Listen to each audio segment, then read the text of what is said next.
The Master's Wisdom. Much advance publicity was made for the address the Master would deliver on the destruction of the world. A large crowd gathered at the monastery grounds to hear him. The address was over in less than a minute. All he said was, "These things will destroy the human race. Politics without principle. Progress without compassion. Wealth without work. Learning without silence. Religion without fearlessness, and worship without awareness."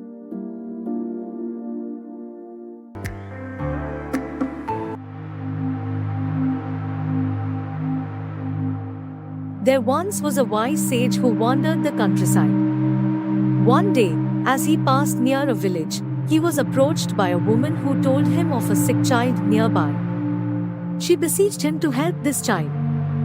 So the sage came to the village, and a crowd gathered around him, for such a man was a rare sight.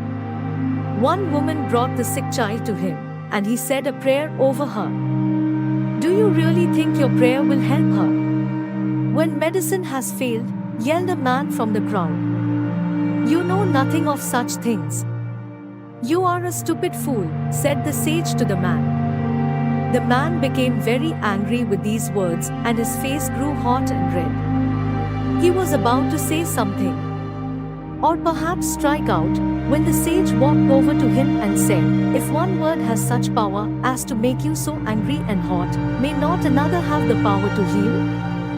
And thus, the sage healed two people that day.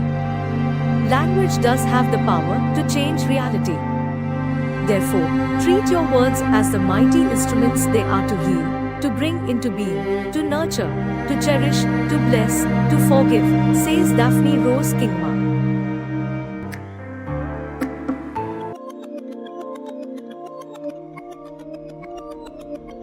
Pencil. "I'm sorry." Eraser. "For what? You didn't do anything wrong." Pencil. "I'm sorry because you get hurt because of me. Whenever I made a mistake, you're always there to erase it. But as you make my mistakes vanish, you lose a part of yourself. You get smaller and smaller each time." Eraser. "That's true. But I don't really mind. You see, I was made to do this. I was made to help you whenever you do something wrong. Even though one day, I know I'll be gone and you'll replace me with a new one, I'm actually happy with my job. So please, stop worrying. I hate seeing you sad."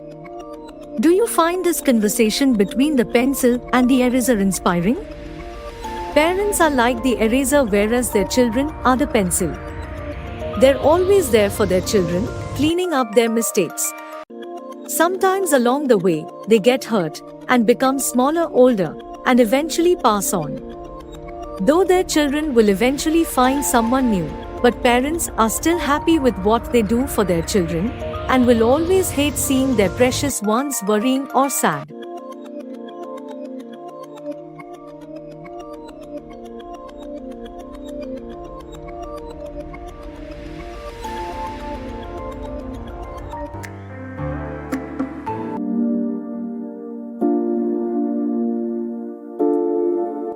Some people sit, some people try, some people laugh, some people cry, some people will, some people won't, some people do, some people don't.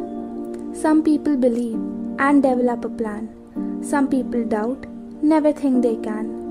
Some people face hurdles and give it their best, some people back down when faced with a test. Some people complain of their miserable lot. Some people are thankful for all they have got.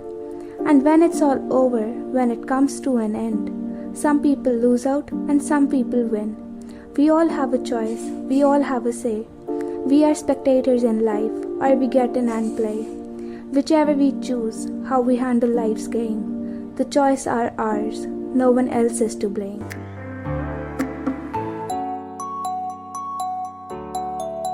Paradox of life. It's funny how hello always ends with a goodbye. It's funny how good memories can start to make you cry. It's funny how forever never really seems to last. It's funny how much you'd lose if you forgot about your past. It's funny how friends can just leave you when you're down. It's funny how when you need someone they're never around. It's funny how people change and think they're so much better. It's funny how many lies can be packed in one love letter. It's funny how people forgive even though they can't forget. It's funny how ironic life turns out to be. Life comes with no guarantees, no timeouts, no second chances. You just have to live life to the fullest, tell someone what they mean to you, speak out, dance in the pouring rain, hold someone's hand, comfort a friend, fall asleep watching the sunset, stay up late, and just keep smiling until your face hurts. Don't be afraid to take chances, and most of all, live in the moment.